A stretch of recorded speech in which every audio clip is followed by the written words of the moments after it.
Hello, everyone, and welcome back to an all-new episode of The Financial Confessions. It's me, your host, Chelsea Fagan, founder and CEO of The Financial Diet and woman who loves to talk about money. And today I have a very unique interview. This is something I actually haven't done yet, but I'm so excited to do, especially for a topic as important as this one. I actually interviewed two separate guests today, and we're going to be talking to one and then the other to sort of give a 360 perspective on this issue. Now, the topic for today's video is disability rights. There's going to be some focus on specifically how it pertains to travel, but kind of covering the full spectrum of what it means to be a truly inclusive society, particularly when, as my guests point out, about 1 in 4 Americans will become disabled at some point in their lifetime, either temporarily or permanently. It's also notably one of the only identities that one can assume at a random time throughout their life, as opposed to many that we are born with. Disability rights is something we have covered on the channel before. Obviously, we had one of my personal favorite interviews with Imani Barbarin of Crutches and Spice. And we have some other guests coming up in the future who will speak to this issue as well.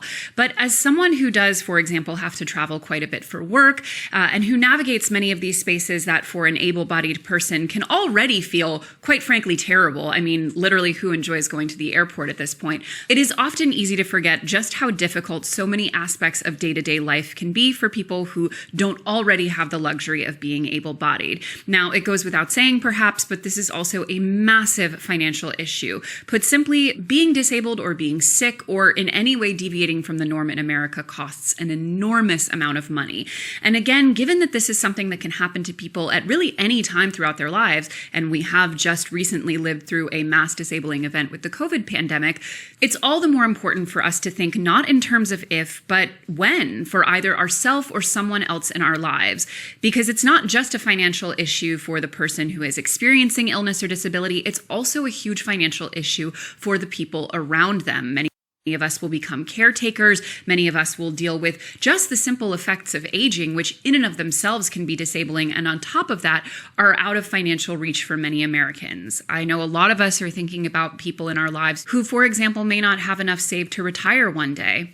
The more we can think about disability in terms of something that impacts all of us in one way or another, the easier it will be to make the changes we need to make at an individual level, and especially, as I'm going to speak about with my second guest today, at the legislative level. Because as we talk about all the time at TFC, we can do a lot individually, but some of this stuff is just going to have to come down to laws. And thanks to ZocDoc for supporting TFC. ZocDoc is the only free app that lets you find and book doctors who take your insurance and are available when you need them. Go to ZocDoc.com/TFC and download the ZocDoc app for free. Then find and book a top-rated doctor today. And thanks to ButcherBox for supporting TFC. Sign up to get ground beef for life plus $20 off your first order at butcherbox.com/TFC and use code TFC. Without further ado, my first of two guests today is a journalist, model, and disability rights activist, Madison Lawson. Hello. Thank you so much for having me. Thank you so much for being here. So before we jump into it, can you just brief our audience, if they may not be familiar, on who you are and what you do? So my name's Maddie, like she said. I am a journalist. I've written for publications including Vogue, Allure, different beauty realms like that. And then I also do some modeling, and disability rights activism is at the core of everything that I do. I'm Wheelchair Barbie on Instagram, and I started sharing my experiences and stories when I was about 12 years old.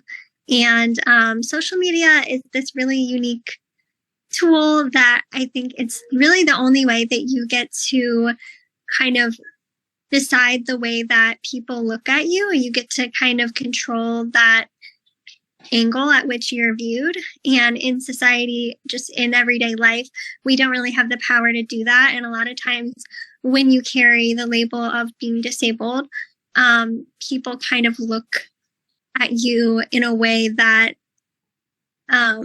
isn't always accurate. People have a lot of assumptions. There's a lot of different things that people think that disability means that it doesn't, or disability is just so multifaceted and it encompasses all other identities as well. So yeah, that's at the forefront of everything I do, is just showing what disability actually looks like in my experience, and elevating voices of other disabled activists as well.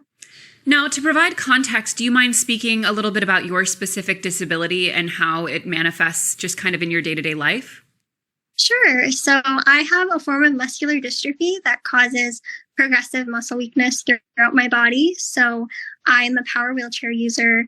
I can't walk or weight bear at all. So I rely on my wheelchair to get around, to go everywhere. A lot of wheelchair users, we actually name our chairs.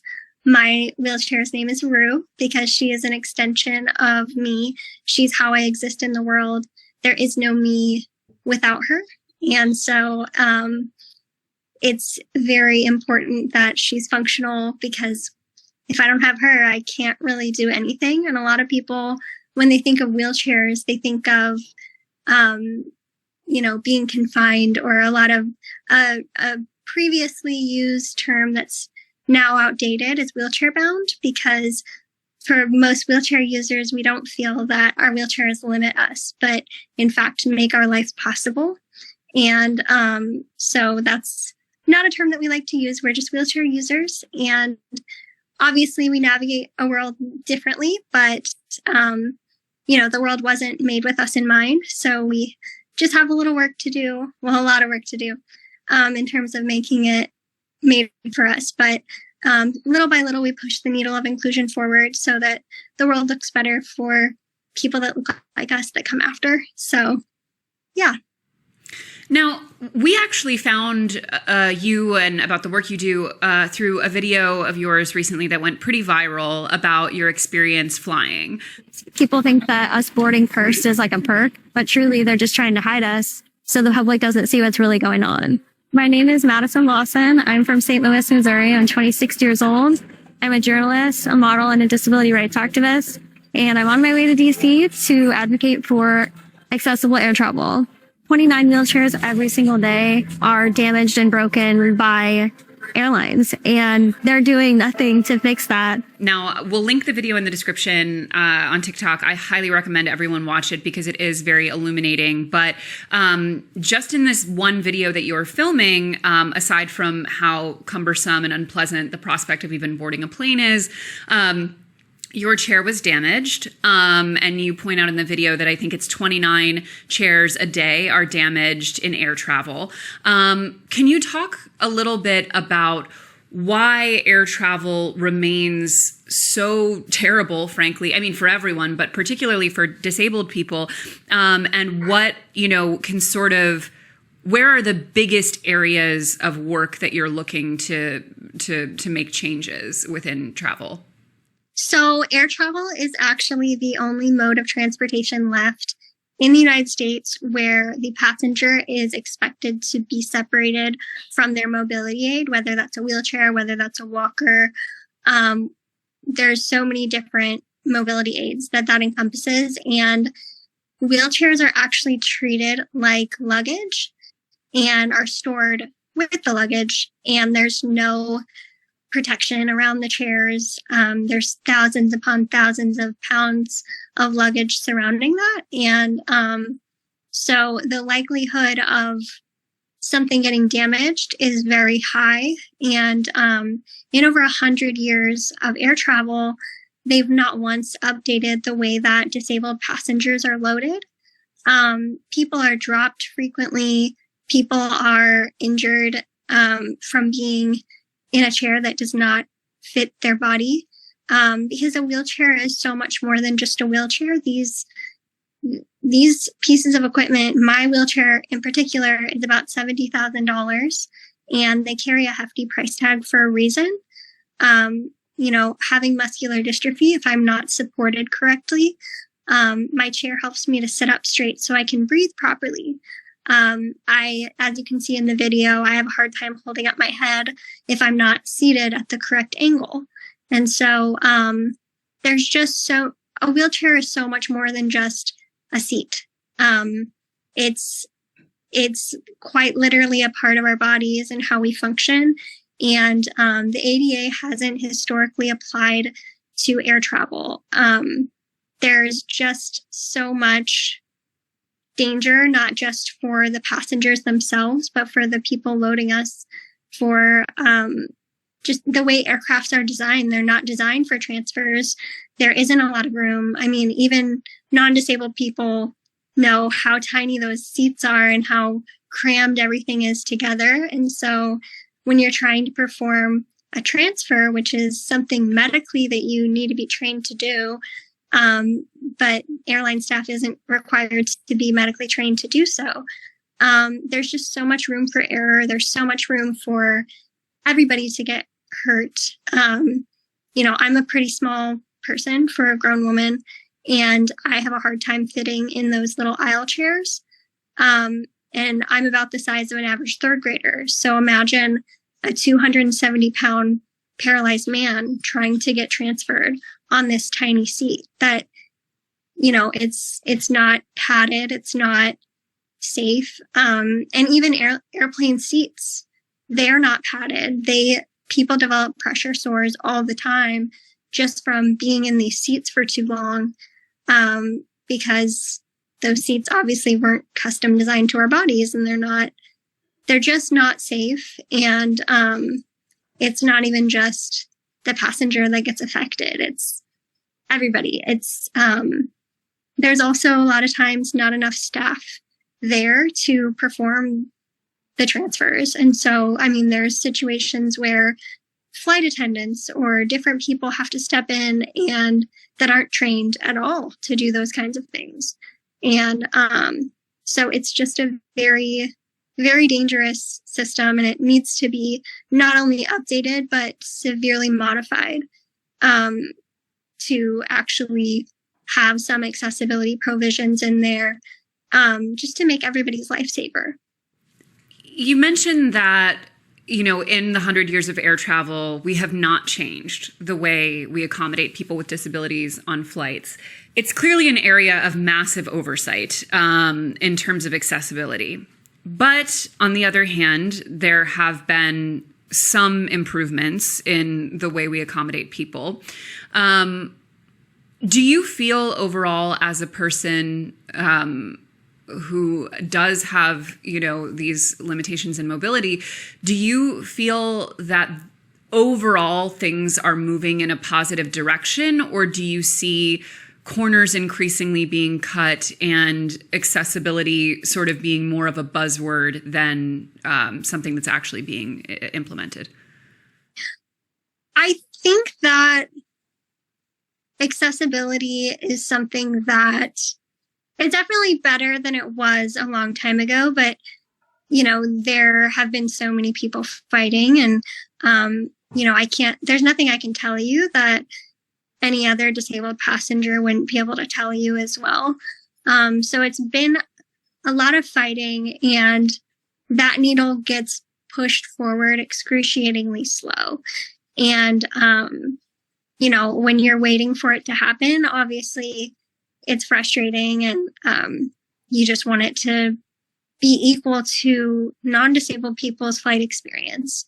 Because, we pay the same amount, and we're just kind of hoping every time we fly that our legs are not broken when we arrive.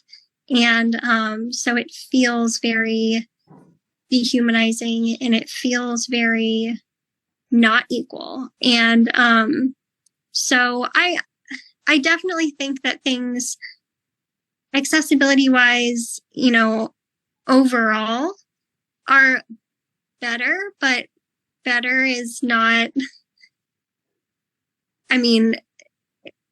it's not a lot better. It's excruciatingly slowly getting better, but I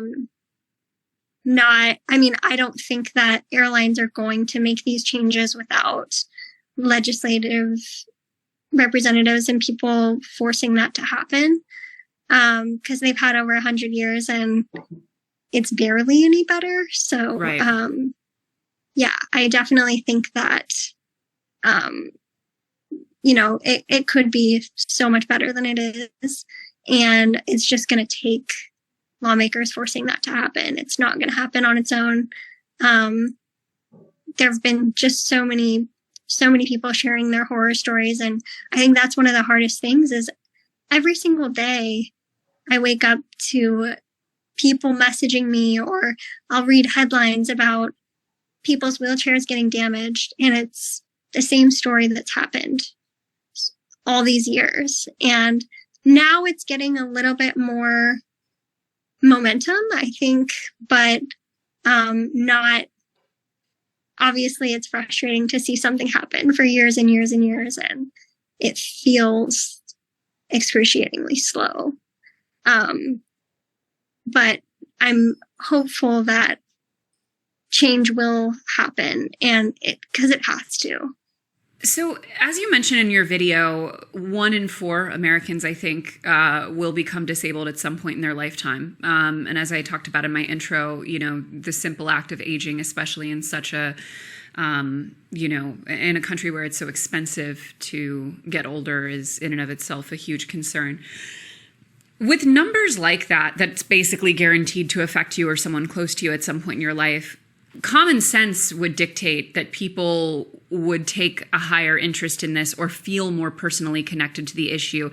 Yet it often feels like people don't feel connected to the issue and don't feel like these things either impact them now or will in the future. And similarly, like in the financial space, when we look at things like retirement, for example, even amongst people who could be saving for retirement, there's often a huge gap in people doing so, in part because I think it's very difficult for people to picture themselves as being retirement age. But especially after, in going through the pandemic and seeing the way it has impacted people's health in totally sort of random and unexpected ways, one would assume that this would change people's perspective and make them feel more implicated by disability and healthcare activism. Have you found that to be the case, or do you find people to still feel very disconnected unless they're personally impacted? I feel like there is a big disconnect, and I think that has a lot to do with just the negative stereotypes that come along with the label of having a disability. I feel like people view disability as the worst thing that could ever happen to you. And they don't like to think about it because they just can't fathom a life that they don't experience, and they don't want to. So I think that's a big reason why I know especially the younger generation of disabled people have taken this reclaiming to the word disabled, and that's the preferred term, because the only way that you can create change is by taking something that people think that they know about and being the exact opposite of that while carrying that label. So you kind of redefine it in doing so. So we proudly carry the label of having a disability. And, my entire life, people have always said things to me like, oh, you're so funny for a disabled person, or you're so smart for a person that's disabled, or you're so pretty for a disabled person. And it's not that disabled people haven't always been all these things and more, but it's just that people don't expect that from us. So by taking back that label and saying, no, I am disabled and this is what I'm capable of doing. And, I feel like people don't want to accept that that's a possibility for them because their view of it is so inaccurate. There's a lot worse things that could happen to you than becoming disabled. Does life have its challenges? Absolutely. But I think it also gives you a different lens to look at life through. And, it's definitely not a bad one. Like I always tell people, for me, this is the only life that I've ever known. And so I've never woken up in the morning expecting my body to do something that it doesn't. I'm not devastated every day by the fact that I cannot walk.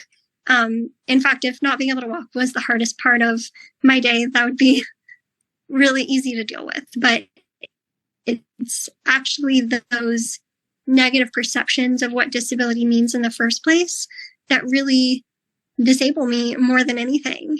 I think having to overcome those assumptions about what my life looks like is a lot harder than just living with it.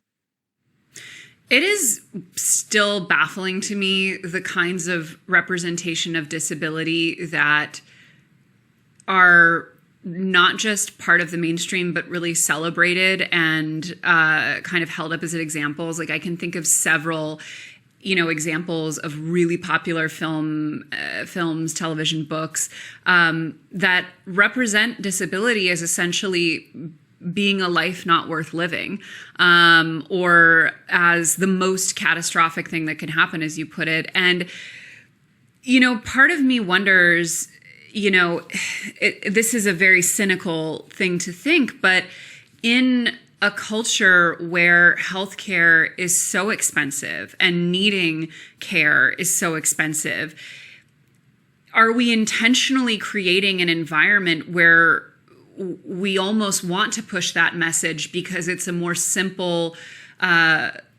narrative within this framework and within this hyper capitalist, hyper for profit medical system that, if your life is too expensive essentially or too cumbersome, then it isn't worth it. Part of me, especially when I look at the healthcare costs associated, it's hard not to think that might be part of the reasoning in America. 100%. I think that if you have a disability in the United States, there is a 100% chance that at some point in your life, you have felt like a burden for that reason alone. I think the way that our society is run definitely kind of tells you that you're not worth anything if you're physically not able to do things. And but I also think that having a disability and finding community and finding people that are like you is the best thing that you can do having a disability, because you just learn why everything you've been kind of told by society is wrong, because, life is so much more than just the things that you can physically do. And I think that it makes you value life differently. And I think it makes you appreciate life in a way that not everybody even ever does, or that takes years and years and years for a lot of non-disabled people to appreciate. And it's definitely not easy, but people are a lot more resilient, I think, than they're given credit for. And, I just think that the capitalist view of the world kind of, devalues people that can't function the same as everybody else. And, my biggest advice for disabled people is to find community and find people that are like you, because it's life-changing, it's life-saving. And, everything that you've learned about, needing to be able to walk to live a good life is just not true at all. Well, one of the biggest issues, I think, especially as it pertains to the cost, is in my mind, radical disconnect between, a lot of people with disabilities need home health aides or some sort of in-home support, which is hugely expensive on the individual, a lot of times out of reach for people, and they often will have to rely on family or other people in their own communities to either supplement or replace professional health aides. So it's financially out of reach on one side, and yet on the other side, it is one of the most notoriously underpaid jobs in this country, especially for how difficult and demanding the work can be. Can you speak a little bit about why you feel, from your perspective, this work is so devalued and so underpaid when it's such a fundamental necessity for so many Americans? So this is a lot to unpack. I have a lot of feelings about this. So there's just problems across the board in so many aspects with this. People like me have to fight for every single minute of care we receive. And that is very hard. I'm somebody who personally, I can't walk. I can't transfer myself I can't get in and out of my bed on my own. I can't use the restroom on my own. I can't shower by myself. I can't do my own hair. There's so many things that I need assistance with. And for me, I am fully cognitively functioning. And if I were to receive enough hours of care, I would be able to live independently. But because that's not a thing, I can't currently live on my own. And, that's incredibly frustrating. And it's hard, even with the hours that you do have, to keep staff, staying because they don't get paid enough. They are doing all these things, helping us to live our lives. And, if that's not, they get paid more money to work in hospitals. They get better benefits if they do that. And obviously you develop friendships with the people that take care of you and you want the best for them. So if going to a hospital is better for them and better for their family financially, then obviously you want them to do what's best for them. But on the other hand, it's extremely frustrating because you're constantly having to, open your most vulnerable parts of yourself up to complete strangers and retraining people. And as soon as you get people trained and, you're comfortable with that person, sometimes they leave and then you have a new person, and it's physically, mentally, emotionally exhausting, on both ends. And, I think that, if we had better pay and better benefits that we could offer our caregivers, we would have a much better turnover rate. Like, there would be so many people that would be able to stay because they also like doing the work. If you're in home health, like that's, you have to be passionate about that to stay in it. And, so it's frustrating for both people, and it's an exhausting cycle, and there just isn't enough funding going into this. And it's more than just calling them an aide or a nurse or something. It'll never be enough to describe what they actually do. They're my legs, they're my friend, they just wear so many hats in your life. And I think that non-disabled people don't always have to open up and be as vulnerable with people as disabled people.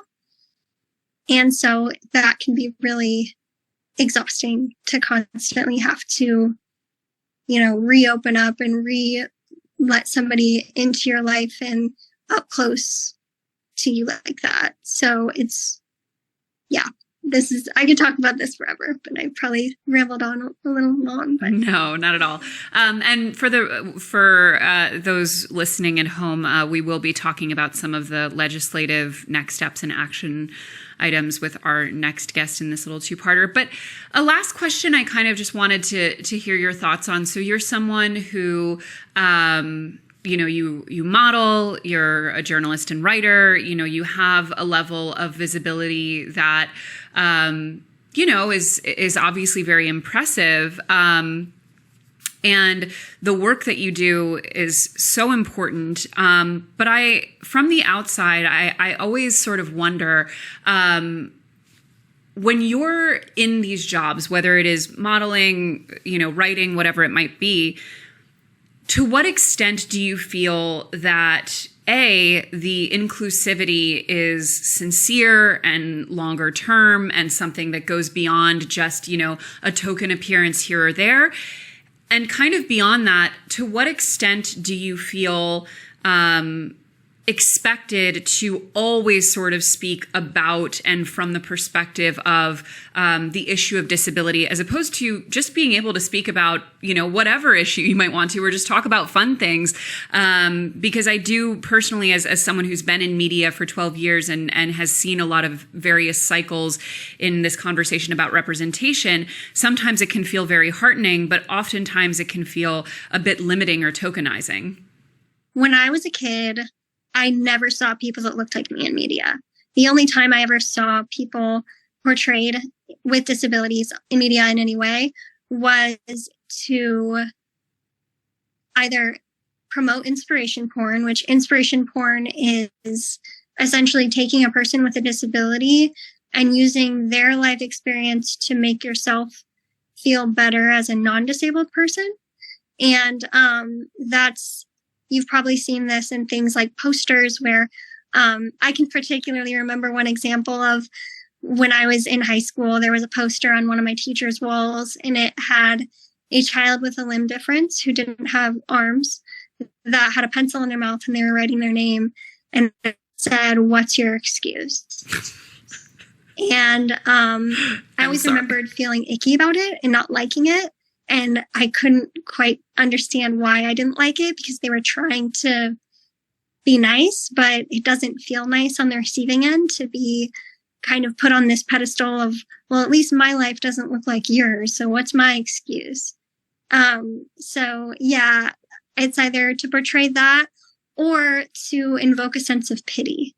And neither of those things are flattering. Neither of those things are ways that are accurate or that are ways anybody would really want to be thought about. And so, I feel very privileged to be in the time that we live in. And, I know that as a young disabled person still, I'm very privileged to get to see models that look like me on the runways at Fashion Week. And, finally media is letting us be a part of the narrative in a way that's positive and in a way that's more accurate and authentic.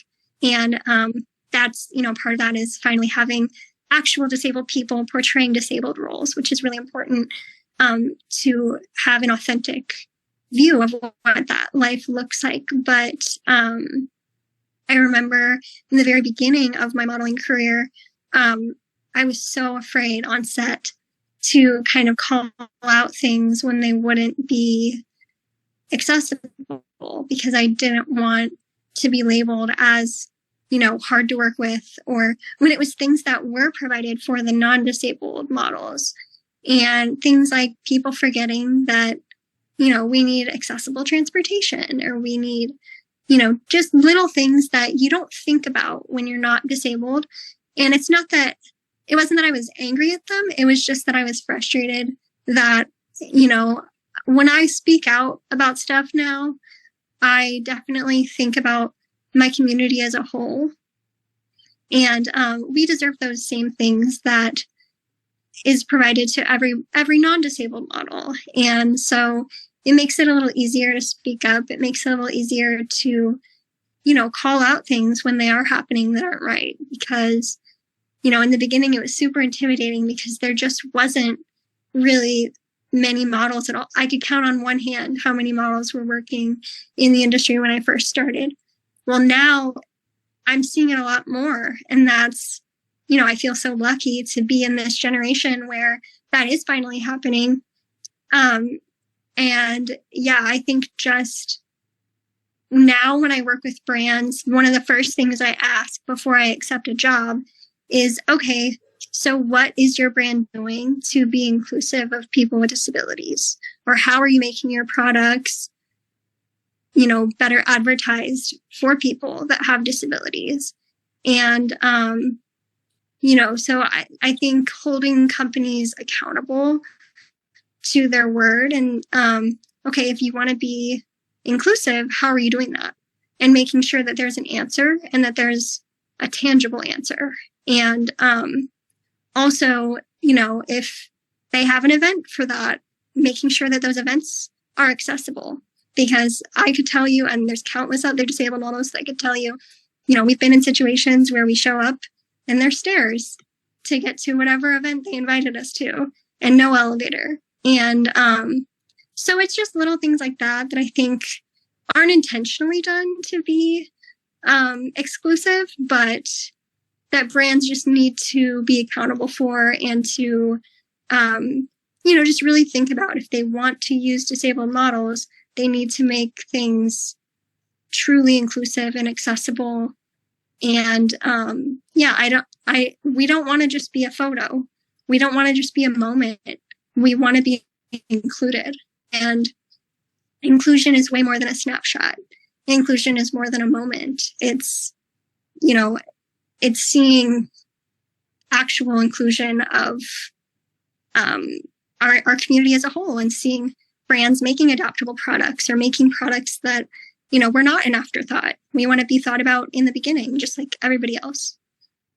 Well, thank you so much, Maddie, for giving me your time and for all of the really amazing work you do. For the second part of this episode, I'm going to be speaking to attorney Paul Mehlmeyer, who works on the advocacy on all of these issues, specifically as it pertains to legislation, because as Maddie pointed out, a lot of this is not going to change just out of the goodness of giant corporations' hearts. We're going to require turning the screws on them a bit in terms of policy. So thank you again, Maddie, and we will be right back with Paul.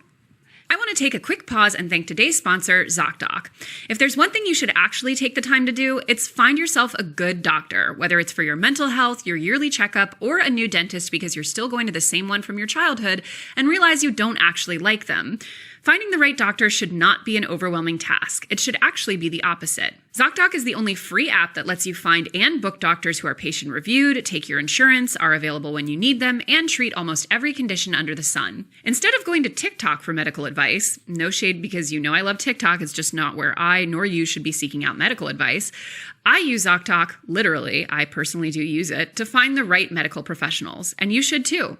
Like I said, I actually use ZocDoc, and honestly, it has been really, really helpful to just keep that entire part of my life totally organized, as it's something that can easily feel overwhelming and become an item on your to-do list that just kind of lingers there forever and gives you anxiety. ZocDoc is honestly the GOAT. And if for whatever reason you're not feeling your best, finding the right care shouldn't take up all your time and energy.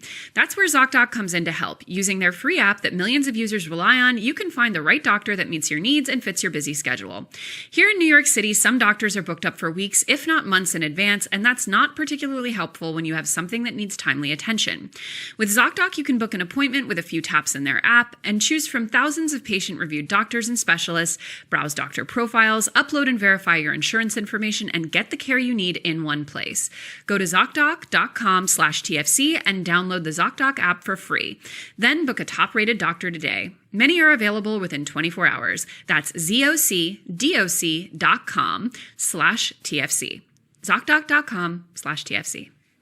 All right, let's talk about it, guys. I'm ready to have that conversation because your girl is in her ButcherBox era. Now, not so long ago, I received my first ButcherBox. So as many of you might know, if you follow me on social media, I am pretty into cooking at home. I'm into hosting, entertaining, things like that.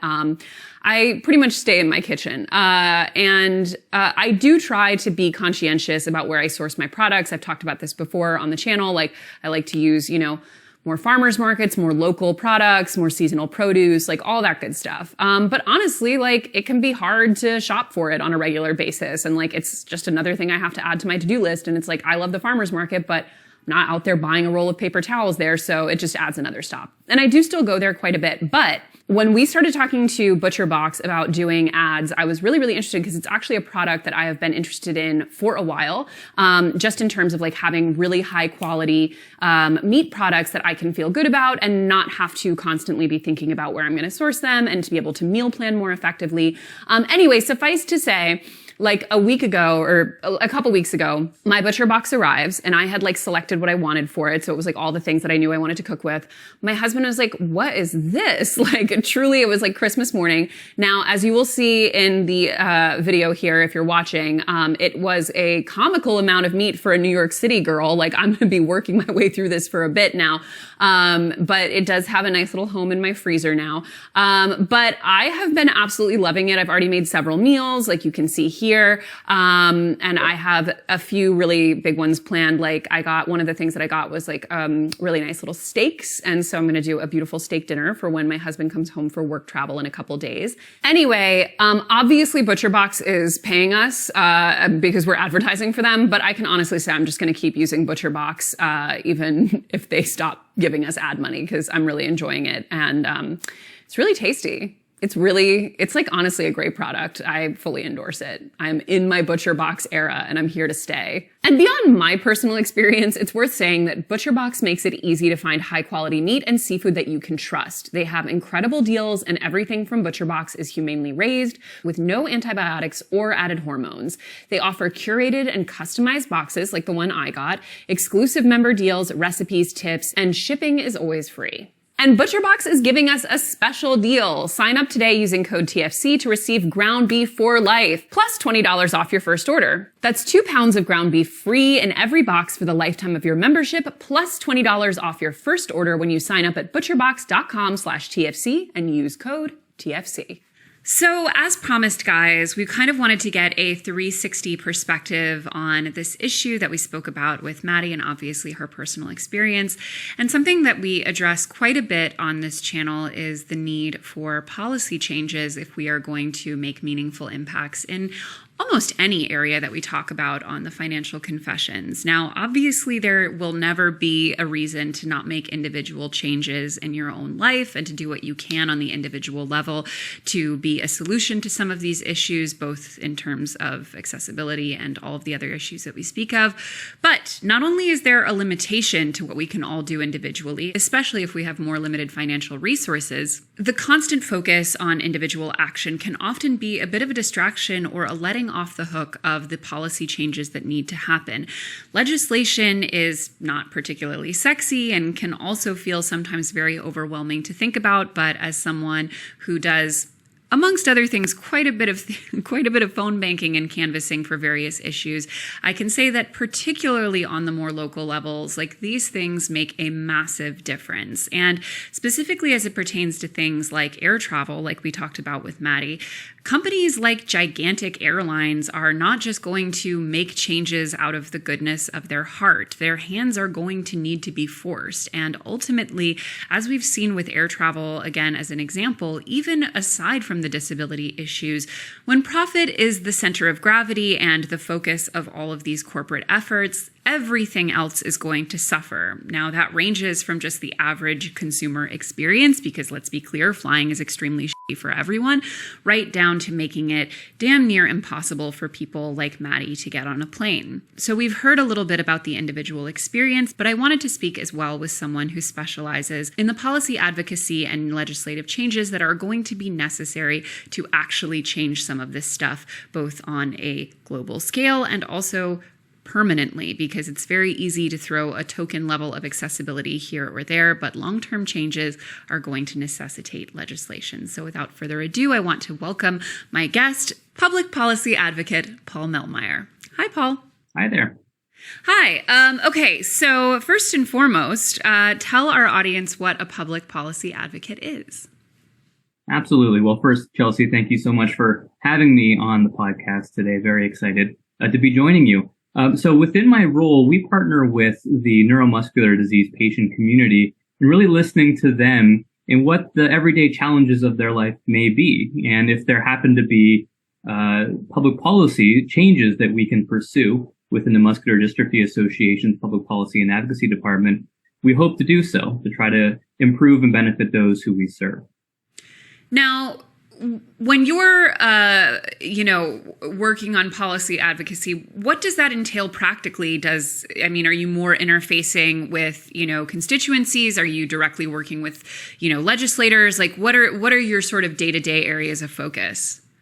Absolutely. So we channel the energy, the stories, the efforts of our community into public policy action on Capitol Hill in front of congressional lawmakers, as well as those in regulatory agencies or within the administration. As these individuals, these policymakers on Capitol Hill or in the regulatory agencies, they're making decisions every single day that impact the lives of those who we serve. So as they're making those decisions, we want to ensure that our community's voice is heard and heard well in those conference rooms in which these heavy-duty policy-making decisions are occurring in our elected officials as well as those in the administration.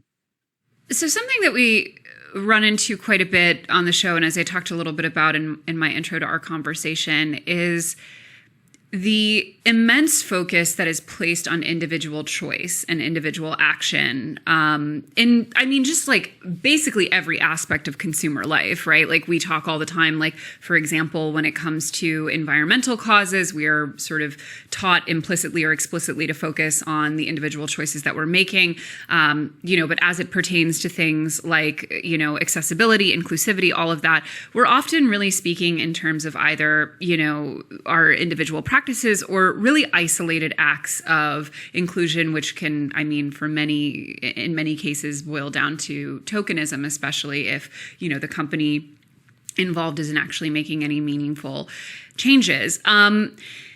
Can you talk a little bit about why in America we have such an aversion to thinking in terms of legislation and public policy and such a focus on individual cases? It's a really fantastic question, Chelsea. I think there is this attitude, this long-standing and well-baked in viewpoint that has been really kind of emphasized from everyone's childhood about our own personal responsibility, primarily to our own well-being and ourselves, but also even to those around us. It's kind of part of the fabric of our country, if you will, getting back to the whole pull yourself up by your own bootstraps idea. And so consequently, if one may be challenged with one's health, with one's finances, with one's mobility even, the way in which our society oftentimes is set up makes it seem as if that's our own fault, that's our own responsibility, rather than it's a systemic failure that is contributing to the issue at hand. In the case in which we're discussing today with air travel, there is no better example of this, in which individuals with mobility disabilities who are unable oftentimes to travel by air because of the true inaccessibility of doing so, that oftentimes is made airlines and others make it feel as if it's the individual's fault for having the disability, for not being able to safely transfer from their wheelchair into an aisle chair and onto the plane, for not having told the airline that their wheelchair could be damaged in these ways. So it's a common thread that is woven throughout our entire society, for that matter, but is very prominent within the topic we're specifically focusing on today. What's interesting about the air travel example in particular is that obviously air travel has gotten, absolutely terrible for everyone who flies. And so many of the changes that would make, a huge difference in terms of accessibility, like a really obvious one being making aisles wider and having more room in seats, would also benefit everyone. And I'm kind of curious as to how focusing on those sort of universal benefits plays into advocacy in terms of making everyone more motivated to take on these issues. Well, absolutely. And there are a few things to consider when we're talking about those with disabilities having accessible air travel. For one, the disabled population is actually the largest minority in the United States. 1 in 4 individuals have a disability. And it's the only population, it's the only minority that really any individual can join at any time through any means, unfortunate means often. But because of that, any individual who may be able-bodied today could be disabled tomorrow or next month or next year or down the road for that matter. And so everybody has a stake in advocating for accessibility for those with disabilities. Furthermore, if we actually make air travel more accessible for those with disabilities, we're going to be benefiting everybody, because now individuals with disabilities who choose not to fly or not fly as often as they could, they will be able to better travel and see friends or participate in a new job or go to that travel spot that is trying to attract tourists, but because of the inaccessibility of air travel, a vast majority of individuals with mobility disabilities can't travel to that location. So oftentimes when we think about issues such as this one, in which it's those with mobility disabilities that are affected the very most, and those who are able-bodied might not necessarily think about it very much, because why would it affect me? Well, it actually affects everybody in many, many different ways. The ways that you mentioned in particular about the physical changes to aircrafts and to the experience of flying would also benefit those who are able-bodied, because aircrafts would be more comfortable, Bathrooms would be larger because they would be accessible. No longer would we be shoved into that tiny closet. Customer service would be better because customer service agents who are dealing with us, whether they're on the phone or actually at the airport, or are working with us with their baggage or whatever it happens to be, they'll be better trained as a result of reforms being made with the advocacy of those with disabilities. So there are benefits, many benefits, the entirety of society if air travel was made more accessible for those with disabilities. When I think about a lot of the issues that are making, day-to-day life so terrible for basically everyone, especially in terms of both on the side of the consumer experience, air travel being a great example, but also in terms of the worker, in terms of compensation. On all sides of the issue, for the average person, it can feel like quality of experience, quality of compensation, all of these things are really rapidly decreasing. And from my perspective, it seems clear that a huge part of the problem, if not the largest problem, is the shareholder profit sort of imperative that companies have, right? Like they have to maximize shareholder profit. That's how they judge success. That's, usually their most important metric.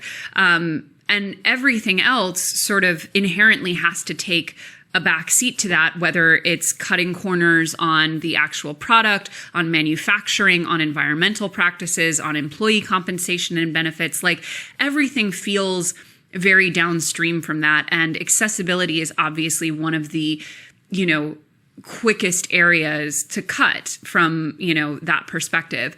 To what extent do you feel like the profit motivator is central to all of these problems? And is that an area of focus for your advocacy? It certainly is. We see the viewpoints from the airline industry that prioritize the profit of their business over the civil rights of those with disabilities as really being at the very core of this issue. We hear time and time again from the airline industry, primarily from their trade representatives, but also at times from individual airlines, that it's too expensive to make air travel more accessible for those with disabilities, or perhaps that it's too expensive to implement a new rule that would help those with disabilities. Take, for example, a new rule published this summer that would actually make lavatories on single-aisle airplanes accessible. The airline industry would say we need upwards of 30 years to actually implement those on our airplanes. Otherwise, it's going to be too expensive to do so. And that it's not going to actually eat into the profit of the airlines. What they will say is that the cost will be borne by the consumer. Ticket prices are going to go up for everybody, or flights are actually going to be cut down because they can't afford to have as many flights in that way. Now, that argument that we hear from the airline industry just doesn't make much sense to us. And there are two reasons for that. For one, there actually have been economic analyses that have shown that if you take maybe a couple rows out of an airplane in order to actually add an accessible lavatory to that plane, the average ticket price would go up about $2.50 to $3 perhaps within the timeline of implementation. And that analysis was actually done by the Department of Transportation. So obviously an unbiased entity doing that analysis. And I think $2.50 or $3 more per ticket is worth the cost of having individuals with disabilities being able to use the bathroom on a flight and not having to dehydrate themselves or risk soiling themselves for that matter if they choose to fly. In addition to that, even if the cost was higher than that, we know that individuals with disabilities would fly much more frequently. And so business would go way up. Business would go way up for the airlines, and you'd have many additional customers actually hoping to fly, seeking to fly, that currently are choosing not to fly commercially whatsoever. But I think something that's important to emphasize is when we make these kind of dollars and cents arguments for accessible air travel, frankly, that's kind of missing the point. We shouldn't be putting dollar figures around the civil rights, the inherent rights of individuals with disabilities of enjoying the very same privileges that individuals who are able-bodied are able to enjoy. So while we have very strong financial arguments for why air travel should be made accessible, let's not lose the fact that we shouldn't need financial arguments to justify the civil rights of those with disabilities. with air travel in particular, so I don't know if this is even, I mean, it's probably obvious to you, but not necessarily obvious to everyone. Air travel is a huge battleground for environmental practices, right? It's, it's something I think about quite a bit as someone who does travel a fair amount by plane. And it's something that, we have really depressed the cost of flying in America in particular, because we, amongst other things, have almost not at all invested in our national rail travel and have, by developed world standards, the most horrendous possible train travel. For as advanced as we are in other areas, we are clearly subsidizing this industry at the expense of, not just the environmental impacts, but also the functionality, right? Like anyone who's been to Western Europe,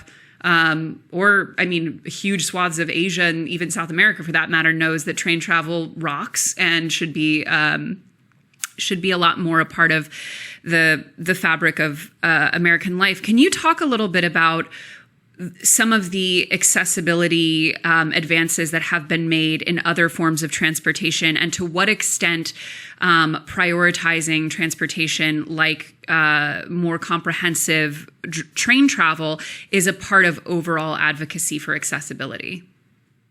Absolutely. So other forms of mass travel in the United States, the accessibility of those forms of travel are governed by the Americans with Disabilities Act. And so consequently, it's no surprise that traveling by train, traveling by bus, traveling by subway, that these are all much more accessible than traveling by air. And it's because the Americans with Disabilities Act, after having been passed in the early 1990s, has been updated many times, both in its interpretation by the administration, through judicial rulings, even through some legislative updates for that matter. And so consequently, these are much more accessible modes of travel, and those with disabilities oftentimes prefer them. We know individuals who have attended events with the Muscular Dystrophy Association have traveled by train all the way from Florida to Washington, D.C. And that's obviously a very long trip. And not only is that a long trip just because it's a far distance, but also because of the system that we have of train travel. There are stops. It takes a while to get there. Trains don't travel nearly as quickly, of course, as trains in Western Europe or in Asia or elsewhere, as you mentioned. And so consequently, because of that, individuals with disabilities, whereas they might prefer the more accessible travel mechanisms, oftentimes it takes them several days to get somewhere, whereas if they were able to fly, it could only take them a few hours. So this is an economic tax on the disability community. And one way around getting this economic tax, of course, primarily would be to make air travel more accessible. But we can also make rail travel, bus travel, other forms of travel much more frequent, much less expensive, and also more accessible even for those with disabilities, so that for those who do still choose to travel by train, by bus, or otherwise, that they can do so in a quicker, more affordable manner, thus opening up possibilities for them even greater. Is the airline's ability to skirt the Americans with Disability Act, is that just like a lobbying victory for them? Like, how are they able to get around it while other forms of transportation are not? So the airline industry is actually carved out of the Americans with Disabilities Act. The airline industry is actually regulated by something called the Air Carrier Access Act of 1986.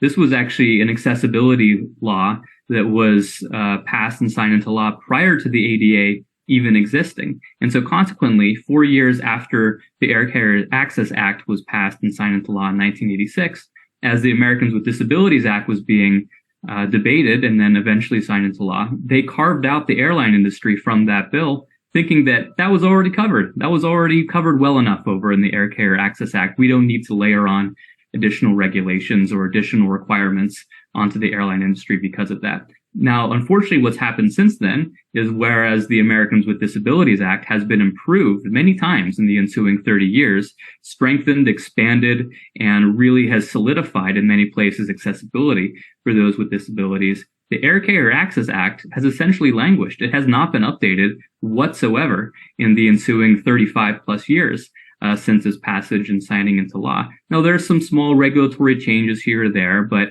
Muscular Dystrophy Association has been trying to update this law for about a decade at this point with many other advocates in the disability community. And each time we go to Congress and say, we need to update the Air Carrier Access Act, and the bill is called the Air Carrier Access Amendments Act, the airline industry also goes up to Congress and says, it's too expensive. We can't do it in that time frame. We don't want to support this. And unfortunately, Congress does not necessarily listen to us. They oftentimes are more willing to listen to the airline industry. And that's why we haven't been able to update that law for over 35 years now.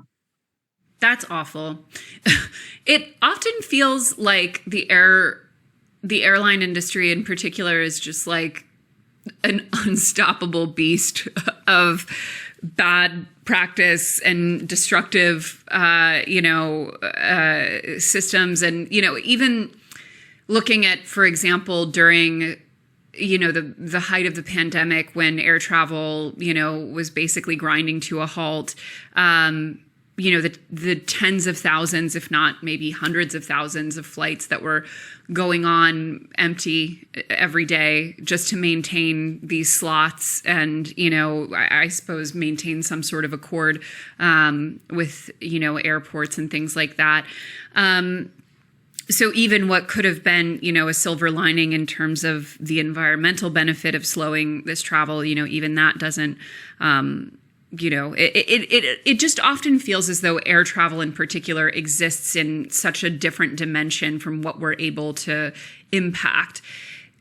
How do you advise people think about this particular beast without getting overwhelmed or feeling defeated, given how powerful it seems?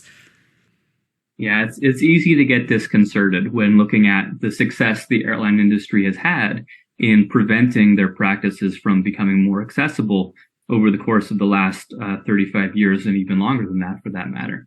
The good news, though, is that we have people like Maddie. We have many other disability advocates who are really raising their voices, really loudly emphasizing how important it is for those with disabilities to actually be able to travel by air in an accessible and safe manner.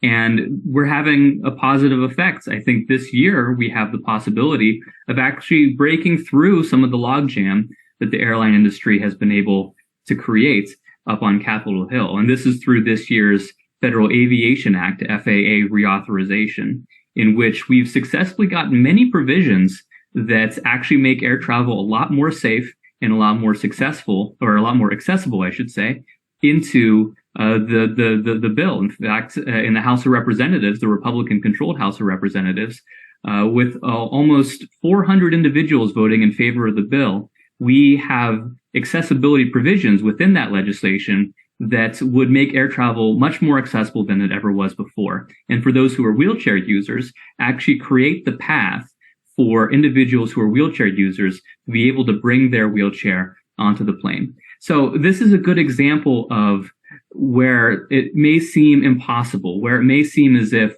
the airline industry and those aligned with it are so well entrenched on Capitol Hill that no change is ever really going to happen.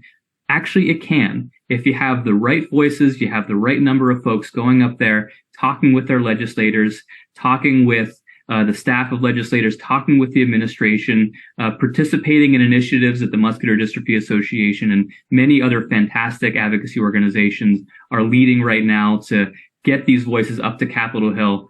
Folks can really make a difference. And I think we're seeing that this year, and we're very hopeful that the final FAA reauthorization that will eventually pass Congress, we're hopeful that it will include all of these accessibility provisions that we're very excited about.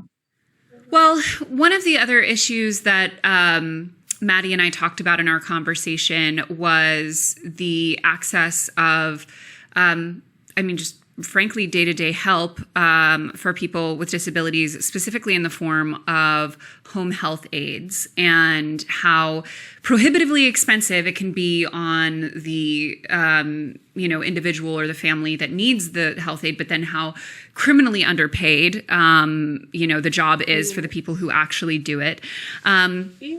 And having aides like this, having care, isn't just obviously a consideration in the home. It's also, for many individuals, like something that would be extremely important to have while traveling and, while essentially engaging in any activity that takes longer than, an hour or so.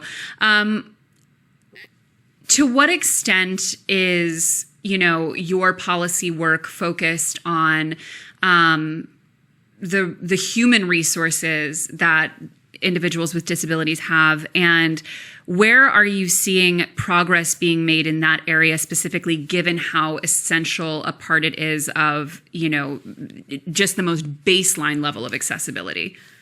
Absolutely. Well, home and community-based services, or HCBS, are one of the most important services that our community relies on, as well as looks to MDA to fight for access to. And that's because many individuals with mobility disabilities, or other neuromuscular conditions for that matter, rely on home health care assistance, aides, or other assistance for that matter, to do activities of daily living, or to be able to travel or go to work or whatever it happens to be. But to your point, these services are critically underfunded, and there's a number of reasons for that. For one, there's no program within our patchwork healthcare system that actually guarantees access to home healthcare aides. Some private insurers, of course, will cover a home healthcare worker assisting an individual with disability. Medicaid has an allowance for home healthcare workers to assist those with Medicaid, and same goes for the Medicare program at times. But the issue is that the funding for these individuals, so the funding is incredibly inadequate. There are very few dollars going to state Medicaid programs to actually allow them to offer these services to individuals with disabilities. And so consequently, we see waiting lists of over 100,000 people in any single state, for that matter, waiting for access to home and community-based services. And then to the point that you also made, individuals who are actually home and community-based services workers are critically underpaid. The value of their skill sets, the value of the services that they provide, are greatly undervalued within our society, unfortunately. And so consequently, it's a very difficult job to actually keep or to pursue as a career, because it's so underfunded compared to other career options. The individuals who are home healthcare workers oftentimes burn out, or just financially, it's not going to make sense for them to continue to do so. So that's the bad news. And the continuing bad news is that we were very close last year to getting billions of dollars of funding for home and community-based services through Congress as part of the initiative that eventually resulted in the Inflation Reduction Act. Another, of course, incredibly important law that is contributing in many ways to other benefits in society to this day, but something that we are hoping would have been included in that law, which was the billions, hundreds of billions of dollars that would have gone to strengthening our home and community-based services system, unfortunately did not make the final bill. So instead, we continue to work with Congress, we continue to work with the administration, and there is some credit due to the administration. They have tried their very best to make home and community-based services more widely available to those who require them. But because there's still so little coverage, there's still so little money going into these systems, because there's still so inadequate pay going to those who are home healthcare workers, there's an incredible shortage and oftentimes inability to obtaining home healthcare services for those with disabilities. So as a last question, so something I really recommend for a lot of people who are looking to get involved politically in some capacity, but feel very overwhelmed and frankly sometimes nihilist. I often will recommend that people have some level of involvement on the more local levels of government, just because it's a lot more tangible. There you can often see results a lot more quickly. Something that I point to a lot here in New York City is when I moved to New York City 10 years ago, there were essentially no protected bike lanes. Now every day I can commute on entirely protected bike lanes, which is a huge victory across so many different aspects of advocacy. But point being, especially, and there is obviously huge importance at the national level as well, but for the individual who's looking to not just make a difference, but to see the difference in more real time, a local project can be a great place to start. Are there aspects of disability advocacy that you recommend people look into on their more community-based level or local levels of government?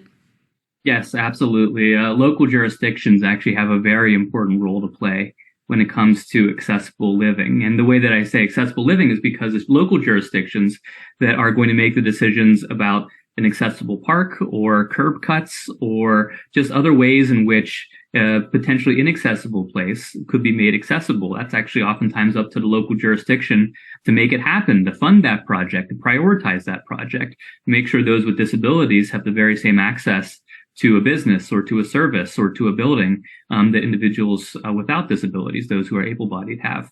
In addition to that, there's a gross shortage of accessible housing for individuals with disabilities, in which the showers are constructed to be a roll-in shower, or for the light switches to be low enough on the walls for individuals who are wheelchair users to be able to reach the light switch, or for cabinets to be low enough and to have cupboards that are available for those who are wheelchair users to be able to use. But these kinds of mandates, these kinds of requirements for builders are by and large actually at the local level. These are local jurisdictions, perhaps the municipality or the city, or sometimes the state, but oftentimes it's the township for that matter, that is actually making the requirement of that new building that's going to go up actually has to have 10% accessible units. So there are incredible opportunities for those who are looking to get more involved at the local level to actually serve those with disabilities, join those with disabilities in these advocacy priorities. We love it. Well, thank you so much for your time. I so appreciate it. Where can people go who are looking to join forces with you specifically do so? Yeah, well, I appreciate that opportunity. We would love to have folks join us at the Muscular Dystrophy Association. The way to do so is to go to mda.org/advocacy. And if you're looking to get involved more specifically within our accessible air travel efforts, you can go to mda.org/accessible air travel, where you can go straight to a link to send a letter to your congressperson to ask them to ensure any FAA reauthorization that passes this year has all of these accessibility provisions that Maddie, that myself, hundreds of thousands of other advocates are advocating for. If there's one thing we stand here at TFD, it's yelling at your congressperson. Make them work for their salaries, especially those terrible ones who have been there forever and are just counting on people not voting or getting involved. And you know who you are, congresspeople. Time to get you out of office. But in the meantime, the least we can do is harass them about issues that are important. Thank you again so much, Paul. And thank you all at home for tuning in. And I will see you next Monday on an all-new episode of The Financial Confessions.